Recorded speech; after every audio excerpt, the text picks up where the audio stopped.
Hello everyone and welcome to my YouTube channel. तो मेरे दिन की शुरुआत हुई आज करंट अफेयर्स के लेक्चर से। बहुत टाइम से मैंने करंट अफेयर्स का लेक्चर नहीं किया था, 15-16 दिन हो गए थे, लेकिन हमें करंट अफेयर्स करना चाहिए, तो इसलिए अब मैं 1 अगस्त से सारे करंट अफेयर्स करने वाली हूँ, डेली सीए। और अभी हमारे IBPS PO प्री के लिए सिर्फ 20 दिन ही बचे हैं, तो प्रिपरेशन करनी है और अच्छे से।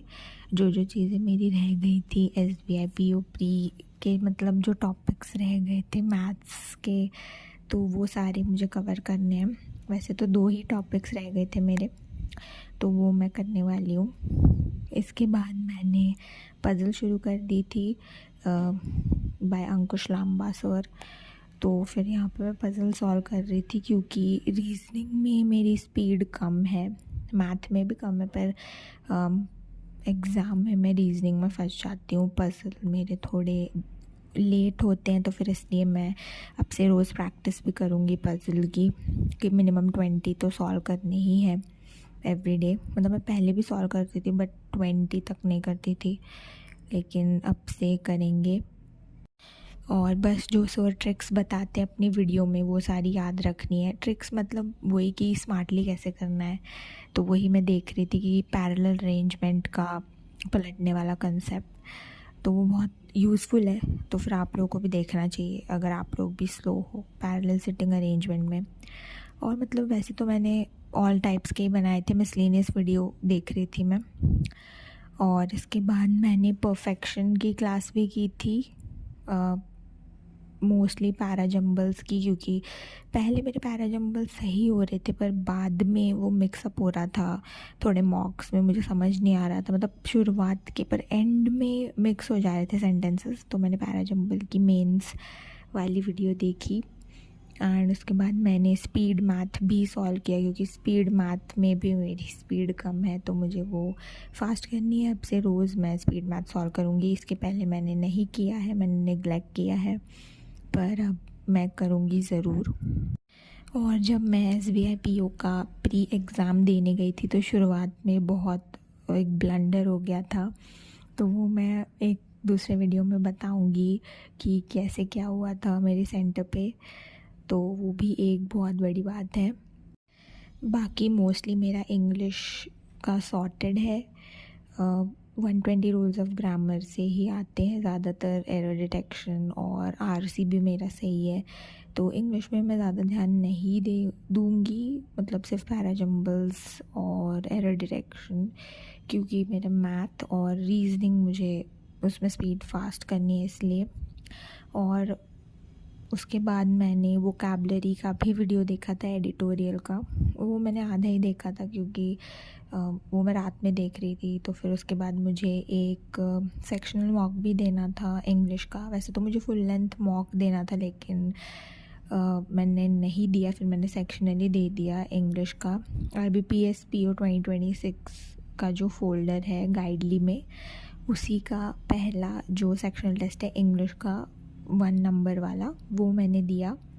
तो उसके भी स्कोर मैं आपको आगे दिखाने वाली हूँ कि वो कैसे क्या गया और उसमें मेरी कितनी एक्यूरेसी रही।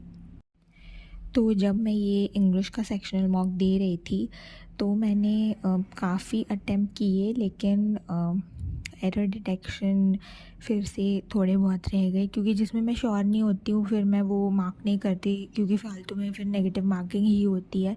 जब तक मैं श्योर नहीं होती हूँ तो तब तक मैं एरर डिटेक्शन के तो मार्क नहीं करती। वोकैबलरी का 1 या 2 बस इतना ही मैं मार्क करती हूँ, गैस कभी किया तो, पर एरर डिटेक्शन का तो बिल्कुल भी नहीं। और ये वाला जो सेक्शनल मॉक था, ये मुझे नॉर्मल लगा, मतलब इजी भी नहीं था, मतलब मॉडरेट था, डिफ़िकल्ट भी नहीं था और इजी भी नहीं था। वैसे इसकी जो RC थी, उसका जो मतलब पैराग्राफ वो छोटा ही था, मतलब मीडियम भी नहीं था, स्मॉल ही था इसकी RC, तो वो मैंने कर ली थी फटाफट। और पैराजम्बल भी सही था, पैराजम्बल मेरे से हो गए थे। स्टोरी टाइप था, क्योंकि पैराजम्बल स्टोरी वाला तो सबसे इजी ही होता है पैराजम्बल।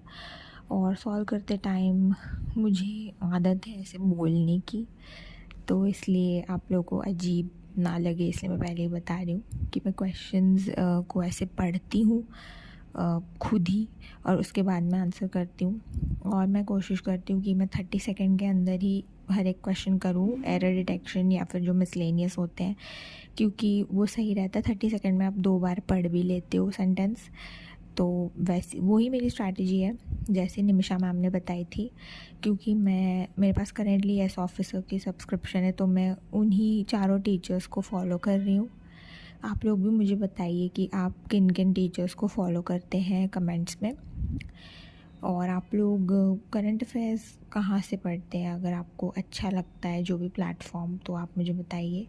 अभी मेरे पास गाइडली और येस ऑफिसर लैब, इन दोनों मॉक टेस्ट सीरीज़ की सब्सक्रिप्शन है, तो मैं वो ही देती हूँ। और मुझे सही भी लगता है कि गाइडली मतलब थोड़ा ईजियर साइड पे लगता है, और येस मॉक मतलब रियल एग्ज़ाम लेवल, लेकिन थोड़ा एग्ज़ाम लेवल से ऊपर भी है वो, मतलब हार्ड भी होते हैं उसमें क्वेश्चंस। तो दोनों सब्सक्रिप्शन मुझे तो लगता है कि अभी मुझे और कोई लेने की ज़रूरत नहीं है, क्योंकि वो सही हो रहा है मेरी प्रिपरेशन फ़िलहाल। और बस अब मैं आपको बताने ही वाली हूँ कि मेरे कितने अटैम्प्ट्स रहे सेक्शनल मॉक में। और अगर आप में से किसी ने ये वाला सेम मॉक दिया है तो आप भी अपने मार्क्स मुझे बताइएगा कमेंट्स में।